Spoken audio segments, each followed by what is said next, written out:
साथियों नमस्कार। भादरा से जुड़े हुए कई मुद्दों पर और किसान आंदोलन के मुद्दे पर हम आपसे बात करना चाहते हैं। विकास एमएलए लेड और इलाके में बढ़ती चोरियां और गवर्नमेंट हॉस्पिटल। सबसे पहले मैं चाहूंगा कि गवर्नमेंट हॉस्पिटल पर आपसे बात कर लूं। भादरा का उप जिला अस्पताल हमने लास्ट बजट 2023-24 में स्वीकृत करवाया था। तुरंत प्रभाव से स्वीकृति के बाद इसकी वित्तीय स्वीकृति जारी हुई। वित्तीय स्वीकृति के बाद इसका टेंडर कॉल करा गया और टेंडर लगा। 29 करोड़ से ऊपर का टेंडर अप्रूवल हो गया। 6 अक्टूबर 2023 को टेंडर अप्रूवल और वर्क ऑर्डर जारी हो गए और ये तय करा गया साथियों की राय से, शहर की परिस्थितियों को देखते हुए और इस हॉस्पिटल की पिछले 3 साल में कामयाबी को देखते हुए कि शहर के ऐसे बीच की जगह में जहां 500 से लेकर के 700 लोग और 1000 लोग पैदल आकर के अपना स्वास्थ्य परीक्षण करवाते हैं। आप देखोगे कि जब ज्यादा सर्दी नहीं बचेगी तो यहां कम से कम 1300-1500 लोग डेली आएंगे। ओपीडी होंगे, रजिस्टर्ड ओपीडी 800-900 तो आज के दिन ही ओपीडी है। उसका सीधा सा फायदा मिलता है जनता को। मुख्यमंत्री जो भी मुख्यमंत्री होता है, जो भी सरकार होती है, उसकी योजनाओं का। गवर्नमेंट हॉस्पिटल में गरीब आदमी आते हैं। गरीब आदमी के स्वास्थ्य की रक्षा करने की जिम्मेदारी राज्य सरकार की होती है। इस स्वास्थ्य परीक्षण में निःशुल्क जांच योजना, निःशुल्क दवा योजना, निःशुल्क ओपीडी, ये तीनों फायदा आम आदमी को मिलते हैं। 1300 से लेकर के 1500 लोग यहां करके चेक करवाते हैं। वर्क ऑर्डर जारी हो गया। काम चुनाव की वजह से शुरू नहीं हो पाया क्योंकि जो पुराना भवन है वो तोड़ करके 3 मंजिला भवन बनना है और 3 मंजिले भवन की बाकायदा टेंडर अप्रूवल हुआ, उसकी तकनीकी स्वीकृति हुई, फिर टेंडर अप्रूवल हुआ।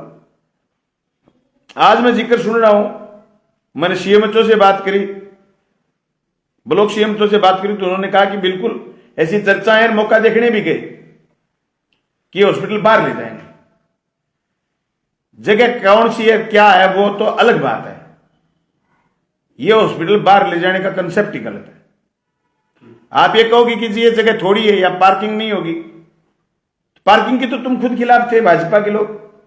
पार्किंग के लिए बाकायदा हमने व्यवस्था करी हुई थी। वहां 2 मोटरसाइकिल चोरी हो गए। पार्किंग तो तुमने खुद हटाई है। तुम पार्किंग का क्या रोना रो रहे हो। सवाल ये कि इस हॉस्पिटल में इतनी जगह है, जैसे एसएमएस 11 मंजिल टावर बन सकता है तो इस हॉस्पिटल में 3 मंजिला टावर, 3 मंजिला हॉस्पिटल हमने स्वीकृत कराया। आप हिसार के बड़े बड़े प्राइवेट हॉस्पिटल देखोगे, एक बीघे में ये तो कम से कम 3, 3.5, पौनी 4 बीघा जमीन है। इसमें 3 मंजिला भवन बन सकता है।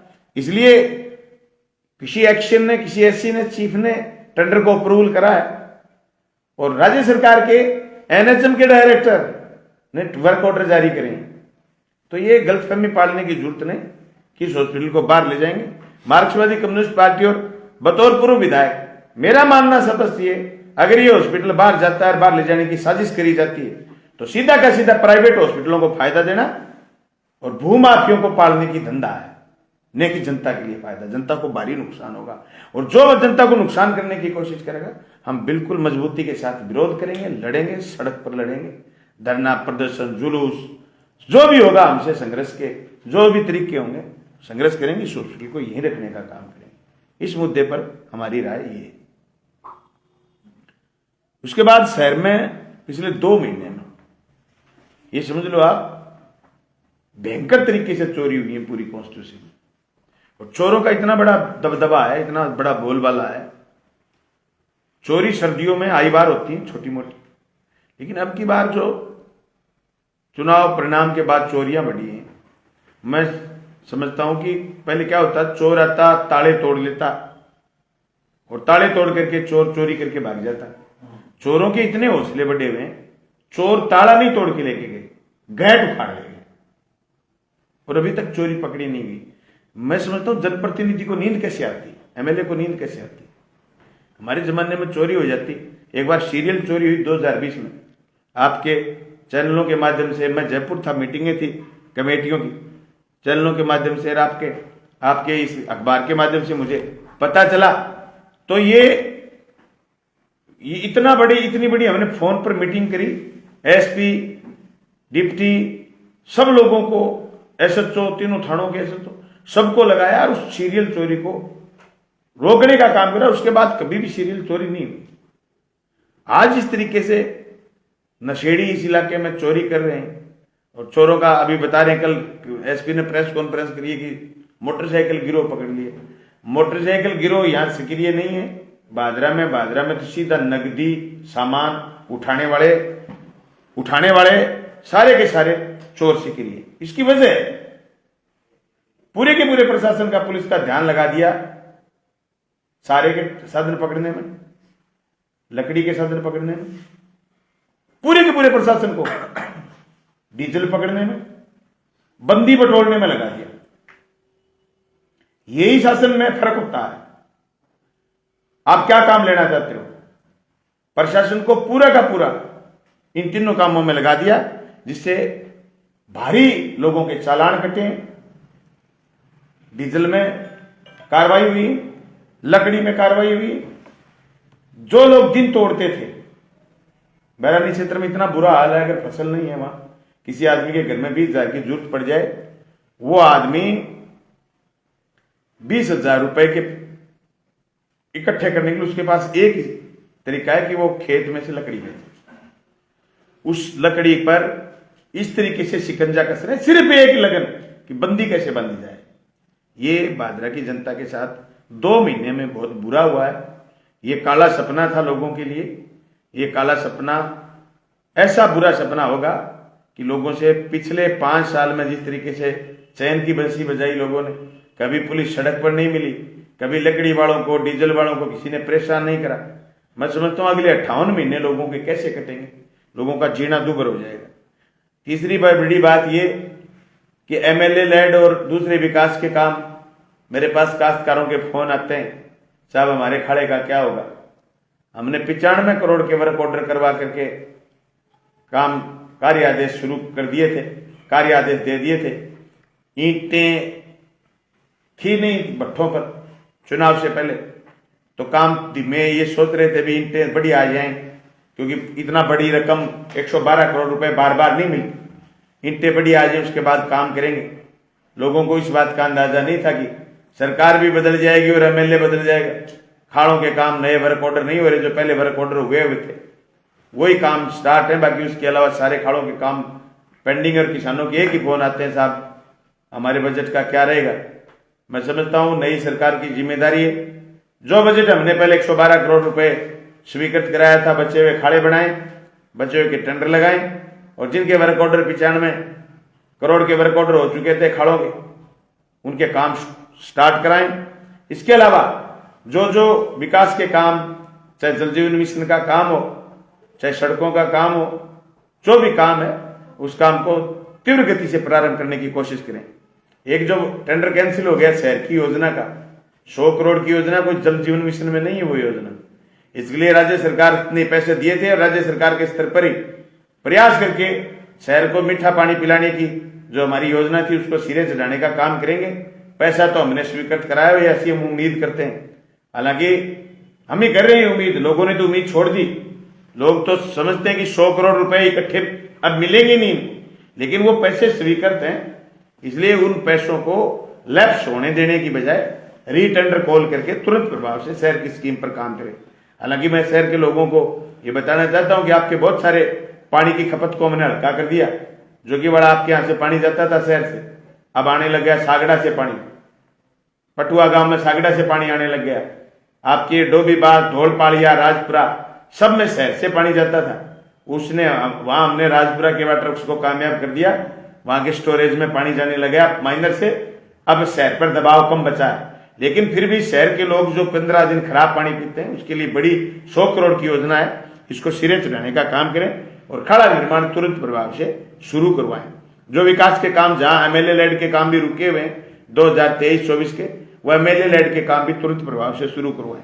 इसके अलावा हमने 16 तारीख को भारत बंद का संयुक्त किसान मोर्चा का आह्वान है, उसके लिए भी आपसे चर्चा करनी है। भारत बंद में जो किसान गांव में रहता है, वो गांव में अपने सारे काम बंद रखेगा। एक तरीके से पूरे देश का विभिन्न ट्रेड यूनियनों का भी है, विभिन्न किसान संगठनों का भी है, विभिन्न मजदूर संगठनों का भी है, सारे के सारे लोगों का भारत बंद में समर्थन रहेगा। और उसमें जितना भी बंद कर पाएंगे लोग, साधन से लेकर के व्यापार से लेकर के हर काम उस भारत बंद में शामिल रहेगा, जिसमें मजबूती के साथ किसान जिस तरीके से ट्रैक्टर लेकर के आए थे परेड करने के लिए 26 जनवरी को, उसी तरीके से मजबूती से आएंगे। लास्ट बात है फसल बीमा क्लेम की। कुछ स्कीमों, कुछ पॉलिसियां थी जिनके बीमे अटके हुए थे। अक्टूबर से पहले स्टैक की जो बैठक हुई थी सीएम साहब की अध्यक्षता में, जो वार्ता हुई, उसके बाद स्टैक की बैठक हुई 27 सितंबर के करीब, उसमें तय हो गया था कि जो जो आक्षेप हैं जिले से कलेक्टर आक्षेप हटा करके भेजेंगे। अक्टूबर में आक्षेप हटा करके भेज दिए थे। और जो जो पॉलिसियां पेंडिंग है तुरंत प्रभाव से फसल बीमा क्लेम, चाहे 20 की कुछ पॉलिसी 20 का बड़ा बीमा लोगों के आ चुका है, 99.99% 1% कुछ पॉलिसियां 3400 विवादित पॉलिसियां थी जहां से विवाद उठा था। उसके बाद 2020 की 35 पटवार मंडलों में से 17 पटवार मंडलों के आक्षेप हटा करके भेज दिए थे, जिनके हमने सबूत दे दिए थे मूंग की फसल के एक सिर्फ। उसके बाद जो 22 में कुछ आक्षेप थे और 22 रबी का कुछ बीमा, चने का भी बाकी है, सारे बकाया बीमा क्लेम तुरंत प्रभाव से जारी करें। और अभी ये जो 23-24 रबी का है, इस रबी के बीमे के लिए सरकार गिरदावरी करवाए। लोगों ने चना बोया हुआ था, चना जल गया या बीजमारी होगी, उगा नहीं, उस चने का बाकायदा प्रीमियम कटा है, उसके लिए गिरदावरी करवाएं और समय आने पर क्रॉप कटिंग करवा करके लोगों को बीमा दें। फसल बीमा पर जो सैटेलाइट का आदेश करा भारत सरकार ने करा।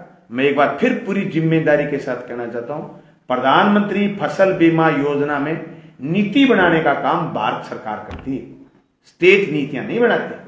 भारत सरकार ने सैटेलाइट से बीमा, जहां क्रॉप कटिंग के इश्यूज आ जाएं, वहां स्टेट की एजेंसियों पर जिम्मेदारी समझने की बजाय भारत सरकार ने यह कहा था कि फसल बीमा में सैटेलाइट से भी बीमा क्लेम निर्धारण होगा। हम उसको वापस करने की मांग विधानसभा में भी हमने जब एमएलए थे उठाई थी और अभी भी उस मांग को दोहरा रहे हैं। तुरंत प्रभाव से सैटेलाइट का बनकर क्रॉप कटिंग से बीमा दिलाएं। इन सब मुद्दों पर आपसे बात करनी थी। आपका बहुत बहुत धन्यवाद। सर, उप जिला अस्पताल को लेकर आपने कहा कि हम किसी भी हालत में बाहर नहीं जाने देंगे। कुछ लोगों का तर्क ये भी है, बाहर जाने से डेवलपमेंट भी होगा, बाहर भी अगर कोई संस्थान जाता है तो वहां भी कई चीजें तैयार होती है। आपको लगता है क्या जो नॉर्म्स है, आपके विधायक कार्यकाल के दौरान आपने कहा कि कुछ 41 करोड़ में से कितने करोड़, 29 करोड़ के टेंडर लगभग स्वीकृत हुए, तो क्या तब अधिकारी गलत थे या अब गलत है, क्या है इसका पूरा? नहीं, अभी यार कोई अधिकारी कहीं नहीं रहे बाहर जाना चाहिए। ये तो कुछ लोग कह रहे हैं भूमाफिया टाइप। अच्छा, उनका कोई अपना, उनका अधिकारियों का तो कुछ नहीं। ये तो अधिकारियों गाड़ियों में चढ़ाए फिर रहे हैं कि चलो वो जगह दिखा देते हैं, वो कोई गौशाला की जगह दिखा रहा है। उनके दिमाग में बात नहीं आती, गौशाला की जगह तुम कैसे दे दो? वो जो बनाया वो भी गलत बना दिया। उसमें हमने विरोध इसलिए नहीं किया, गांव की संस्था है, कल को ये कहीं गौशाला को आमदनी हो रही थी, विधायक जी ने मना कर दिया। लेकिन उस समय अगर इनके दिमाग में ये बात थी तो वहां पहले उस समय कहते कि हॉस्पिटल यहां बनाओ। और किस चीज का डेवलपमेंट? कॉलेज ले गए ना गलत जगह, काय का डेवलपमेंट हुआ है? उससे ज्यादा एग्रीकल्चर कॉलेज जोगीवाड़ा में डेवलपमेंट ज्यादा होगा। आप देखते रहे जब एग्रीकल्चर कॉलेज जोगीवाड़ा की लोकेशन, किस जोन की लोकेशन, वहां वो कॉलेज इतने डीपली ले गए, हमारी मजबूरी होगी, 5 कमरे ऑलरेडी वहां बढ़ गए थे, इसलिए वहां भवन बनाना। एक साइड तो वहां नगर पालिका का कूड़ादान बना दिया और एक साइड वहां गवर्नमेंट कॉलेज का भवन स्वीकृत कर दिया। मक्खियां ही मक्खियां हैं। और एग्रीकल्चर कॉलेज जोगीवाड़ा की लोकेशन, प्राइम लोकेशन जाकर के देखिए आप कितनी जोरदार है। शिकरोड़ी की लोकेशन देखिए आप, शिकरोड़ी जो ही ITI कॉलेज पूरा बन जाएगा, भवन बन जाएगा, इस रोड पर देखना आप विकास। आप उस रोड पर लेके जाना चाहते थे, गवर्नमेंट हॉस्पिटल वहां लेके जाना चाहते। गवर्नमेंट हॉस्पिटल ऐसी जगह है जहां दीन दुखी जाता है।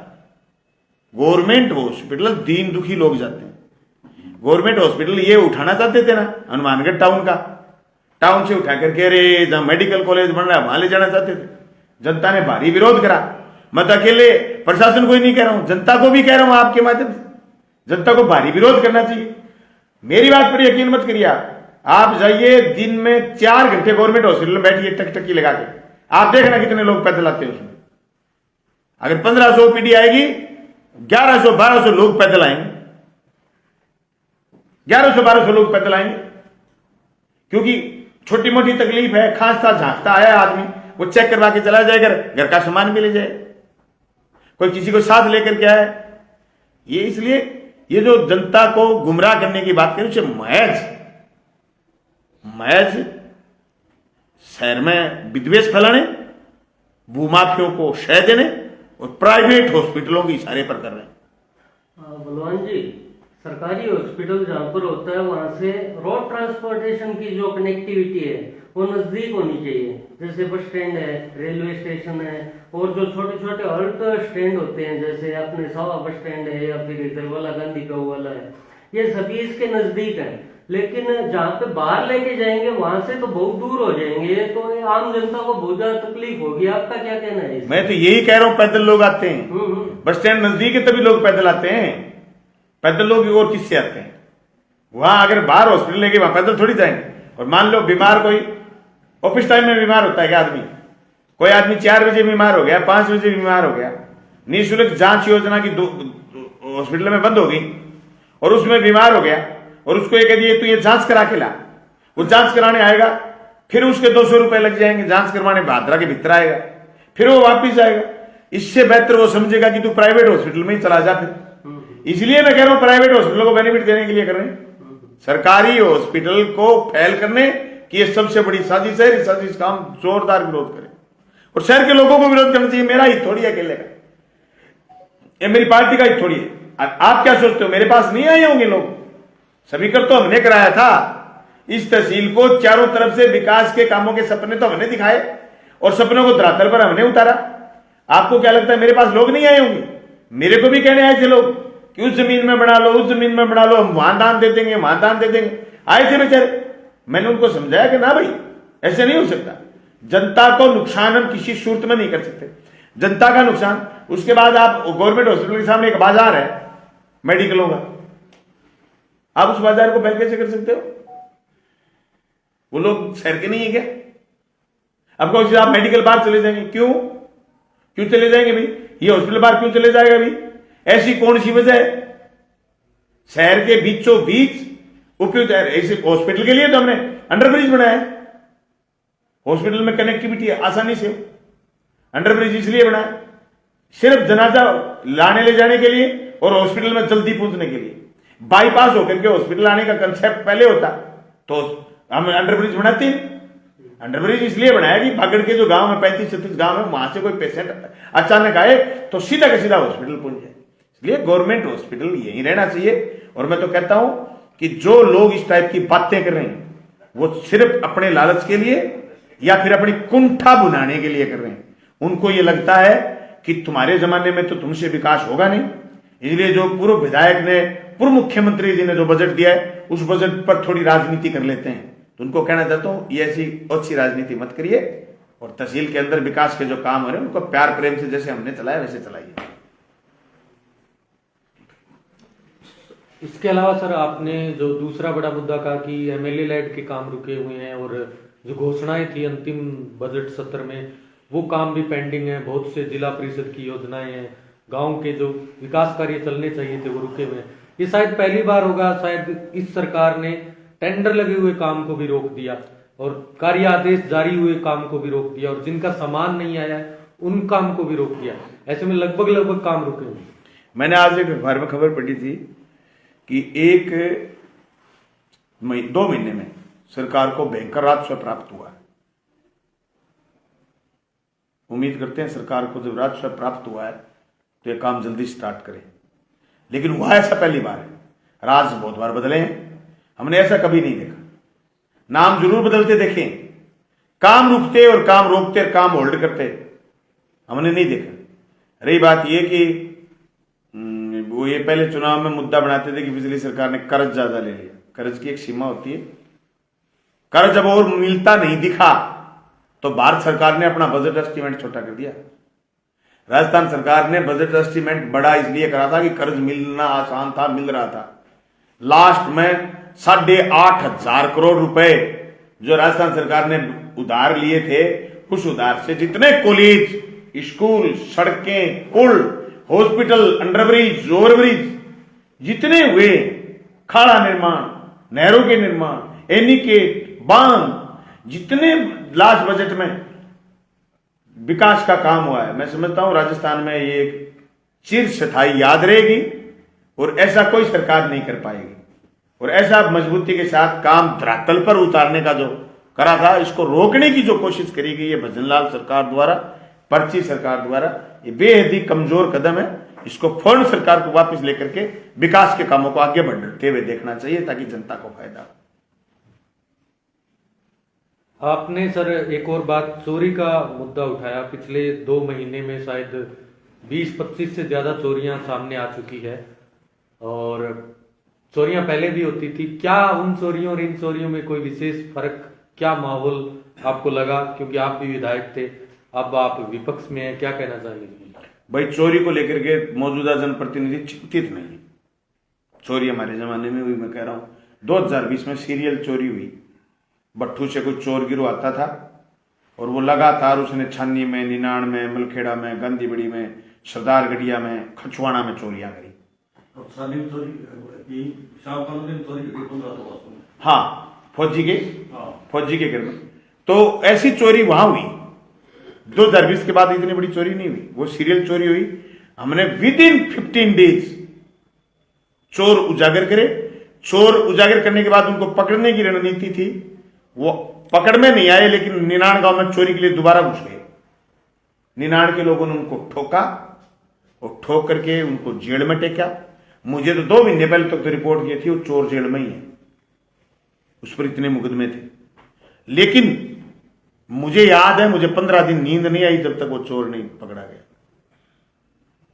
लोग कहते थे कि बलवान पूनिया की आंखें सूजी हुई, नशा करता है। मैं बाबूजी से कहना चाहता हूं, चोरी हो रही है और एक फौजी की सारी जिंदगी की कमाई लूट ले गए चोर। 4 चोर आए कम्बल ओढ़ के और सारी जिंदगी की उसकी बेचारे की कमाई लूट ले गए। आपको नींद कैसे आ रही है? हम पुलिस को आइडिया देते थे, हम पुलिस को बताते थे, हम पुलिस के ताबड़तोड़ पीछे पड़ते थे। पुलिस यहां तक कह देती थी कि एमएलए साहब आप तो बहुत परेशान हो। मेरे को एक बार एसपी ने कह दी कि चोरी तो नेचुरल प्रक्रिया है, मगर चोर पकड़ना भी तो पुलिस का काम है, आपने कैसे कह दिया? मुझे याद है वो बात का सॉरी फील करने के लिए एसपी मेरे गांव आई, जिसके घर चोरी उसके घर तक जाके आई। मैंने सीएम को शिकायत करी, ये वक्तव्य कैसे हो सकता है एसपी का कि चोरी तो होती रहती है, चोरी तो कभी की होती है। अरे चोरी होती है, पुलिस का क्या काम है? पुलिस पकड़े। पुलिस को तो बेचारी को काम धंधे लगा दिया, दूसरा वसूली के लगा दिए। तो चुनाव में पैसे बांटने जरूरी थे, वसूली करानी थी। तो इसलिए हमारी चिंता है ये। आने वाले वक्त में लोगों से कहना चाहता हूं, भाई ठीकरी पैरा शुरू कर लो 58 महीने। आप चैन की सांस छोड़ने वाले नहीं हो। तो मौजूदा जनप्रतिनिधि तो और काम लगे हुए हैं, उनके पूरे के पूरे वन विभाग की गश्ती दल पूरी रात। और दूसरी बात ये, लोगों के साथ जो खिलवाड़ शुरू करी है उसका समाज में दुष्परिणाम आने लग गया। चोरों के हौसले बढ़े, नशे की आदतें बढ़ेंगी। जिन युवाओं का हमने शिक्षा में ही माहौल बनाया था, कॉलेज खोल के, स्कूल खोल के, स्कूल कर्मोन्नत करके, इंग्लिश मीडियम के स्कूल, हम शिक्षा पर भाषण देते थे। अभी सारे दिन वो नौजवान छोरे चोरी की बात सुनते हैं। चिट्टे की गैंग पकड़ी गई। जनाने गांव का युवा वो मौजूदा एमएलए के गलबैया डाले बैठा। और जिस चंदन की ये बात करते थे चुनाव में, उस चंदन वालों को पता नहीं चंदन वालों की अब क्या चांदी की होगी क्या वो लकड़ी। वो चंदन वाले इनके माला डाले बैठे थे। मेरे पास तो चुनाव के बाद से स्क्रीनशॉट आए। उनको कहो कि मजबूती के साथ बदमाशों पर, चोरों पर कार्रवाई करें ताकि लोग शांति से सोएं। मुझसे तो उन चोरों के लोगों का दर्द नहीं देखा जा रहा। और बेचारे वो नाटा जी का सरदा स्थल था, गए तो उखाड़ के ले गए बताओ, और अभी तक कोई मतलब ही नहीं। तो किस बात की चिंता कर रहे हैं मुझे नहीं समझ में आ रही। मौजूदा जनप्रतिनिधि का कायता है कि वो भयंकर चिंता करके इलाके की जनता को अमन चैन से सोने के लिए माहौल पैदा करें। धन्यवाद। सर, इसके अलावा आप एक बड़ी योजना थी चिरंजीवी योजना राजस्थान सरकार की, लेकिन इसको उसका नाम बदल दिया गया आयुष्मान भारत चिरंजीवी योजना। लेकिन जो बेनिफिट शायद प्रत्येक वर्ग को मिलता था, प्रत्येक घर को 750 रुपए में चिरंजीवी स्वास्थ्य बीमा योजना मिलता था। लेकिन अब 2011 का कोई आंकड़ा है, उसमें जो बीपीएल में थे या जो खाद्य सुरक्षा में पात्र थे, उन लोगों को सिर्फ उस आयुष्मान योजना में जोड़ा जा रहा है और सिर्फ 5 लाख रुपए का उसमें प्लान है। तो उसकी बजाय इस चिरंजीवी योजना को खत्म करना, ये कैसे देखते हैं आप इस योजना? अभी तो पूरी खत्म हुई नहीं, पूरी खत्म हो जाएगी उस दिन। लोगों का क्या होगा, बड़ी भारी चिंता का विषय। अभी एक्सीडेंट होया हुआ एक छोरा सरदारपुरा, प्राइवेट हॉस्पिटल में ऑपरेशन हुआ, 6 लाख रुपए लग गए। परिवार के 10 फोन आ गए। आज के दिन 6 लाख रुपए किसी किसान परिवार से इकट्ठे होने बहुत मुश्किल बात। वो बेचारे ढूंढ रहे हैं पैसे कहां से, कैसे व्यस्त। मुख्यमंत्री चिरंजीवी योजना इतना बड़ा सहारा थी लोगों के लिए। खैर, श्री कृष्ण ने अर्जुन को कहा, ये पार्थ तेरे दुख का कारण तो शोक। प्रदेश की जनता को चिंता हो रही है बड़ी भारी कि 58 महीने कैसे निकले। इस भारी चिंता के बीच मैं तो राजस्थान सरकार से अपील करूंगा कि मुख्यमंत्री चिरंजीवी योजना का आप नाम भजनलाल योजना कर लीजिए, पर वो 25 लाख रुपए का पैकेज लौटा दीजिए आप। और हर आदमी जो 750 रुपए एक साल का पैसा दे दे, सरकार को पॉलिसी के पैसे दे दे, बीमा पॉलिसी के, एक साल लोगों को आप बीमित करिए, चिरंजीवी योजना का फायदा दीजिए। आप अपना नाम कर लो भाई। बिल्कुल आप चुनाव जीते हो, आप मुख्यमंत्री हो, आप भजनलाल योजना नाम कर दो, आप और कोई योजना नाम कर दो, आप पर्ची योजना नाम कर दो, मुख्यमंत्री पर्ची योजना चले, स्वागत करेंगे, पर लोगों को राहत दे दो। एक और बड़ी बात, जो हालांकि वो फैसला बदल दिया गया, ओपीएस की बजाय एनपीएस के जरिए नियुक्ति दी गई कृषि विभाग में। साथ ही 2 दिनों से खबर आ रही है कि 4 इंग्लिश मीडियम स्कूलों को वापस हिंदी मीडियम में कन्वर्ट कर दिया गया। और कुछ एक मदन दिलावर जो शिक्षा मंत्री है, उनका भी बयान पढ़ रहा था कि अब अकबर को नहीं पढ़ाया जाएगा, उसकी जगह सावरकर को पढ़ाया जाएगा, बहुत से चेंजेस आएंगे। क्या ये पैटर्न आप कितना ठीक मानते हैं? इंग्लिश मीडियम स्कूलों को वापस बंद कर देना, ओपीएस को बंद करना, एनपीएस शुरू करना, साथ ही जो एक प्रकार से सब्जेक्ट में बदलाव किया जा रहा है बहुत सा, उसको कैसे देखते हैं? मुझे तो उसी दिन समझ में आ गई, जिस दिन मदन जी दिलावर को बनाया था शिक्षा मंत्री, इसी काम के लिए बनाया उनको। वो तो आप कम पढ़े लिखे, उनको तो कुछ छाप के दे देगा, ये करना वो करेंगे, उनका खुद का दिमाग थोड़ी बेचारा। मदन जी बड़े सज्जन आदमी है, शंख है वो शंख, उनको जितना कोई बजाएगा उतने बज जाएंगे। तो ये चेंज करना, सिलेबस चेंज करना, तो ये तो उनकी पहली रणनीति रही है। एनसीईआरटी में खूब करे उन्होंने, भाजपा सरकार ने। लेकिन सवाल ये कि इंग्लिश मीडियम के स्कूल बंद कर दिए और अभी क्या है, ये माहौल बनाना शुरू करा ना इन्होंने।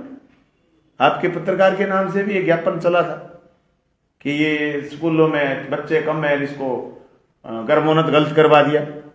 आपके पत्रकार ने खंडन भी करा था उसका।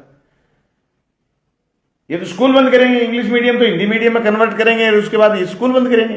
49 स्कूल कर्मोन्नत है मेरी कॉन्स्टिट्यूंसी में, ये तो कम करेंगे। ये तो पहले ही पता था, शिक्षा विरोधी है भाजपा। ये थोड़ी चाहते हैं सरकारी स्कूल मजबूत हो, ये थोड़ी चाहते हैं सरकारी हॉस्पिटल मजबूत हो। ये तो प्राइवेटाइजेशन के पक्ष के लोग हैं। इसलिए इनसे ये उम्मीद करना कि इंग्लिश मीडियम स्कूल चलाएंगे, नहीं, मुझे तो लगता नहीं। और जो करें, बंद करें, एक घोर निंदनीय कदम है। और राजस्थान प्रदेश की जनता ने बहुत गलत फैसला लिया है शिक्षा विरोधी लोगों को आगे लाने का।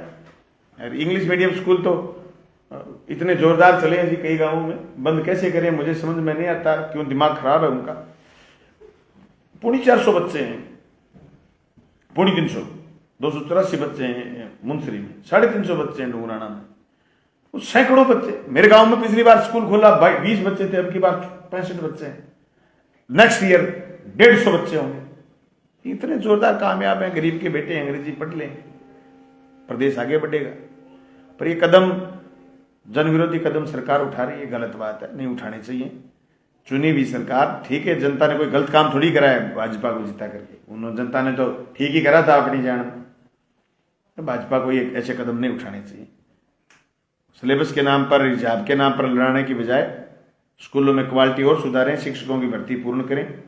जो 3rd ग्रेड की शिक्षक रीट करवाई थी चुनाव से 6 महीने पहले, उसकी नियुक्ति के लिए 5-6 हजार बच्चे जयपुर में बैठे धरने पर। उन बच्चों को रोजगार दें, उनको नियुक्ति दें। और इंग्लिश मीडियम के जहां नियुक्ति नहीं दे पाए थे आधे लोगों को, वो नियुक्ति पत्र पूरे करें, इंग्लिश मीडियम स्कूलों को रन करें सरकार। यही एक केंद्र सरकार का कल बजट आया, उसमें कृषि क्षेत्र में देखें तो बजट घटाया गया है कृषि क्षेत्र का, और शिक्षा के क्षेत्र का भी बजट घटाया गया है। कृषि क्षेत्र में यूरिया सब्सिडी कम कर दी गई है। इसके अलावा भी प्रधानमंत्री फसल बीमा योजना का भी बजट कम कर दिया गया है। 400 करोड़ रुपए प्रधानमंत्री फसल बीमा योजना में 2.3% कृषि में कम करा गया है। यूरिया में 65,000 करोड़ रुपए कम करे गए, और फसल बीमा में 4,000 करोड़ रुपए कम करे गए। ये जो कदम उठाए किसान विरोधी, और दूसरी बात रोजगार के लिए कोई स्पष्ट नहीं है। मैंने पूरा बजट ढंग से देखा है, रोजगार के लिए कोई पूरा गूंगा सा बजट है। और बजट में जैसे बता रहा था ओवर एस्टिमेट में चला गया। मोदी जी ने कर्ज जो लिए हैं 55,000 करोड़ रुपए, 55 लाख करोड़ रुपए कर्ज था जिस दिन मोदी जी राज में आए थे। अब वो 2 लाख से ऊपर का कर्ज, 2 लाख करोड़ से ऊपर का कर्ज ले चुके हैं। उनका कर्ज एस्टिमेट बड़ा हो गया, इसलिए बजट एस्टिमेट छोटा लेकर के आए। और बजट एस्टिमेट में ये चीज नहीं है, जो चीजें छुपाई गई, जो नहीं बताई गई, उसमें एक महत्वपूर्ण चीज है। आप देखोगे जो टैक्स स्लैब है, टैक्स स्लैब में आपको टैक्स कितनी बार देना पड़ता है।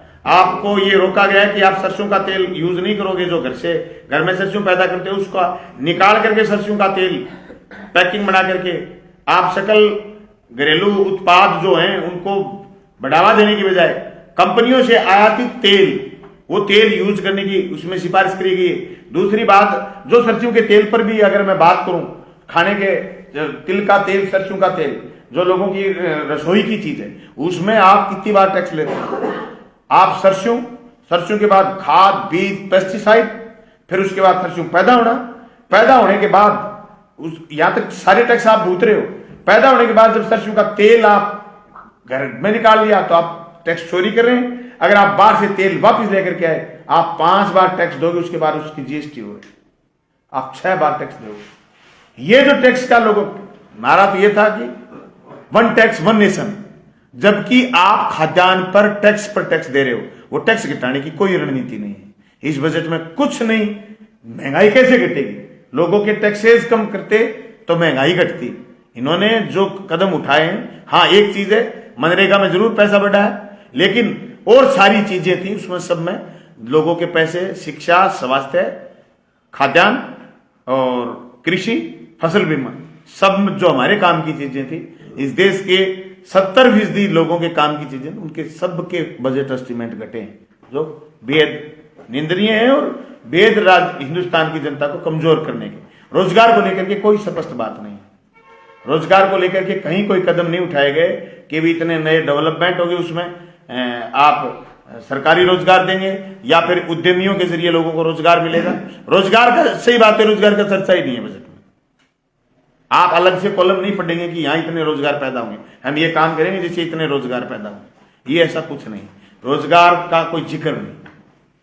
सर, एक केंद्र सरकार पर ही हम चलते हैं। लगातार ईडी की कार्रवाई जारी है। हेमंत सोरेन को गिरफ्तार कर लिया गया, अरविंद केजरीवाल पर अब जांच जारी है, लालू यादव और उनके पुत्र तेजस्वी यादव पर कार्रवाई जारी है। उससे पहले संजय सिंह और मनीष सिसोदिया जेल में है। कुछ और राज्यों के भी जो विपक्ष के नेता हैं उन पर ताबड़तोड़ कार्रवाई जारी है, लेकिन वो जब बीजेपी में शामिल हो जाते हैं तो उन पर कोई कार्रवाई नहीं होती है। इसका सबसे बड़ा उदाहरण शायद असम के मुख्यमंत्री हैं।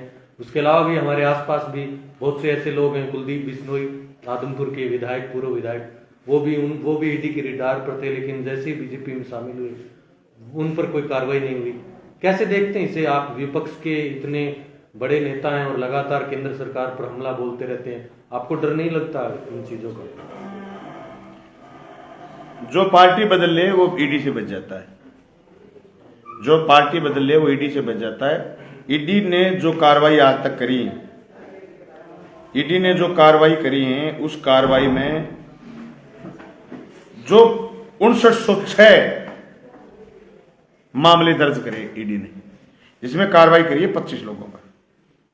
ट्रायल चल रहा है 24 लोगों पर, एक का वापस ले लिया और 96% कन्विक्शन पर कुछ नहीं करा।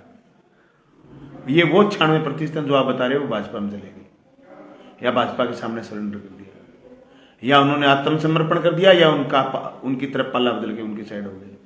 यही है लोकतंत्र की हत्या। आप चोरों के खिलाफ कार्रवाई करिए, बहुत बढ़िया बात।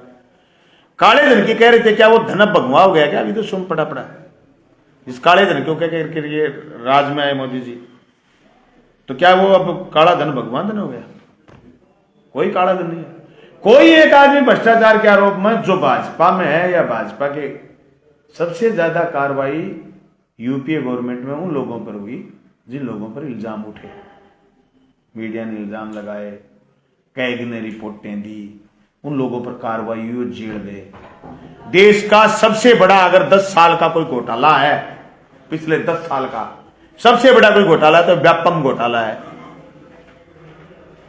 शिवराज सरकार का, मध्य प्रदेश का नौकरियों का घोटाला, व्यापम घोटाला, जिसमें न सिर्फ घोटाला हुआ, उससे पीड़ित लोगों ने आत्महत्याएं करी। एक सिंगल कार्रवाई नहीं हुई, सिंगल किसी के घर ईडी का छापा नहीं लगा। ये विपक्ष को खत्म करने की और वन नेशन वन पार्टी बनाने का प्रोग्राम है। ये सारे के सारे काम आपने देखे। सबसे बड़ी बात तो ये कि अभी महागठबंधन का फिर बड़ा तेजी के साथ मेयर के चुनाव को दिखाया गया कि साहब देखो महागठबंधन की पहली विकेट में आउट हो गया महागठबंधन।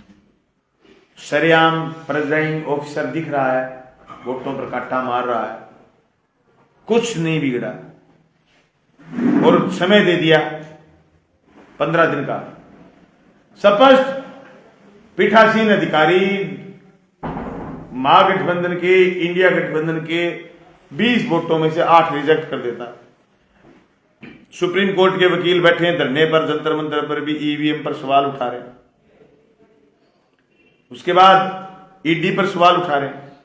ईडी, सीबीआई, आईटी, ये सारे के सारे हथियार हो गए मोदी जी के हाथ के। इन हथियारों के जरिए विपक्ष को डरा रहे हैं।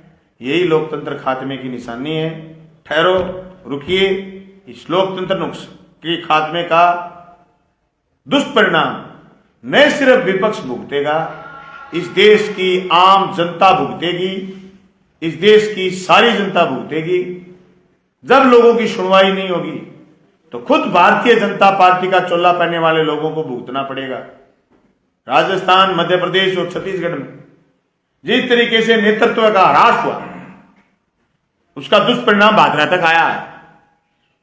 हमारे एमएलए तीसरी बार जीते थे, जरूर हमें हरा करके जीते, हमारे विरोधी हैं, हम उन पर 1000 आरोप लगाते हैं, लेकिन वो जीते, वो मंत्री बनते। लेकिन जो नेतृत्व का ह्रास हुआ है, भारतीय जनता पार्टी ने नेतृत्व का पतन करा, वसुंधरा राजे से लेकर के हमारे बाबूजी तक और मध्य प्रदेश से लेकर के छत्तीसगढ़ तक, अटल आडवाणी से लेकर के मुरली मनोहर जोशी तक जो नेतृत्व का ह्रास हुआ है, इसे कहते हैं तानाशाही। मुसोलिनी, हिटलर के बाद दुनिया का तीसरा तानाशाह उभरा। हे भारत के लोगों, संविधान को बचाना है तो इस तानाशाह को हराओ। और एक विभिन्न दल के लोगों, अगर आज भी तुम्हें गलतफहमी है कि ये सीट तो हम जीत जाएंगे, ये सीट तो हम जीत जाएंगे, अगर तुमने सेक्रीफाई नहीं करा, बलिदान नहीं दिया, कुर्बानी नहीं दी, मिलकर के इसको नहीं हराया, तो एक ऐसा तानाशाह होगा जो न आपकी सुनेगा और न ही देश में कानून और संविधान बचेगा। आपने जिक्र कर लिया, बात यहां तक आ गई। इसका नुकसान सिर्फ विपक्ष के लोगों को नहीं, बड़ा नुकसान जो झेलना पड़ा है वो पक्ष के लोगों को झेलना पड़ा है। विपक्ष के लोग तो फिर भी बीच बीच में चिल्ला लेते हैं। धन्यवाद हेमंत सोरेन को, जिस पर आरोप है कि आपने 12 पट्टे, 12 भूखंड कैसे ले लिए और 36 लाख रुपए, 33 लाख रुपए घर में कैसे मिल गए। तो मैं कहना चाहता हूं कि वो हेमंत सोरेन को धन्यवाद कि उन्होंने जेल चुनी मोदी और शाह के पैर पकड़ने के अलावा।